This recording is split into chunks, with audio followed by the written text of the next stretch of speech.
अस्सलाम वालेकुम। आपको पता है कि क़नात और सैयद चश्मे पे जो हम हदीसें पढ़ रहे हैं उसी को हम लोग कंटिन्यू कर रहे हैं। हज़रत अनस रज़ियल्लाहु तआला अन्हु बयान करते हैं कि अंसारी रसूल खुदा सल्लल्लाहु अलैहि वसल्लम के पास सवाल करने के लिए आया और आप सल्लल्लाहु अलैहि वसल्लम ने फरमाया कि क्या तेरे घर में कोई चीज़ नहीं? इसने कहा क्यों नहीं, एक कमली है, इसका कुछ हिस्सा हम ओढ़ते हैं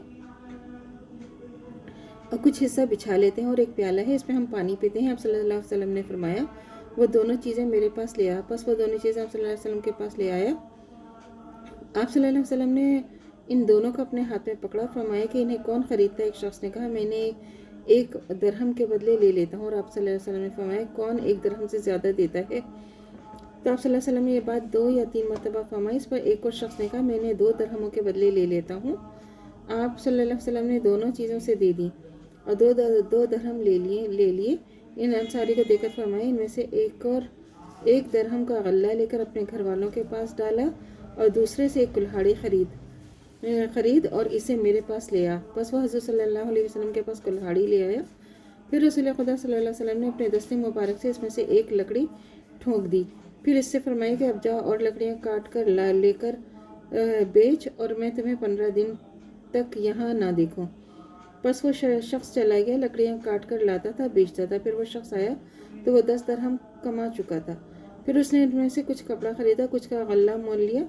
रसूल खुदा सल्लल्लाहु अलैहि वसल्लम ने फरमाया तेरे लिए बेहतर है कि इससे क़यामत के दिन तेरे चेहरे पर मांगने का दाग होता। आप सल्लल्लाहु अलैहि वसल्लम ने फरमाया किसी का मांगना जायज़ नहीं सिवाय 3 आदमियों के, एक तो बहुत मोहताज खाक नशीन को, दूसरे के जो सख्त किस्म के कर्जदारी में फंस गया हो, तीसरा उसको जिसने किसी कातिल पर लाजिम आने वाला खून बहा मकतूल के वारिसों को अदा करना अपने ज़िम्मे ले रखा हो।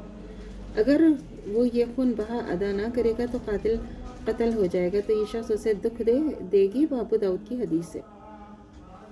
3 ऐसे आदमियों का जिक्र है जिन्हें मांगना जायज़ नहीं। इस हदीस में भी 3 ऐसे आदमियों को जिक्र है जिसे मांगना जायज़ नहीं। एक इसको जो बहुत ज़्यादा मोहताज हो, दूसरा जो कि बुरी तरह कर्ज में फंसा हुआ, तीसरा इसको जिसने खून बहा की रकम अदा करना अपने ज़िम्मे ले रखा गया। अगर ये रकम अदा करने में एहतियाज पेश आ जाए तो वो मांग सकता है।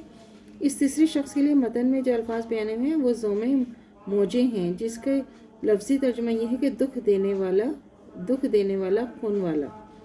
इसका मतलब बाज़ जगह तो वो लिखा है जो ऊपर हदीस में दर्ज कर दिया गया है, बाज़ ने इसका मतलब ये लिखा है वो शख्स जो खुद कत्ल किया हो, इस पर खून बहा देना लाजिम आता हो। अगर वो खून बहा अदा ना कर सकता हो तो उसे खून मांगने की इजाज़त है। वल्लाहु आलम।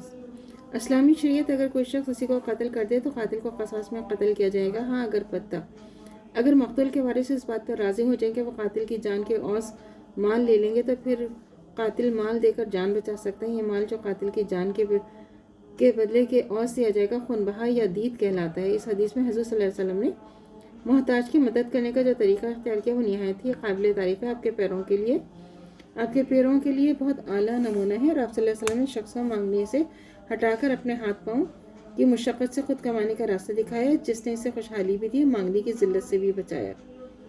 इससे पता चलता है कि जो शख्स कमा सकने के बावजूद मांगे तो क़यामत के दिन इसके चेहरे पर मांगने का दाग होगा। तो अल्लाह से दुआ करनी चाहिए जो हमारा ईमान है मरते दम तक कायम दायम रहे, ख़ात्मा बिल खैर ईमान पर हो। इजाज़त दीजिए।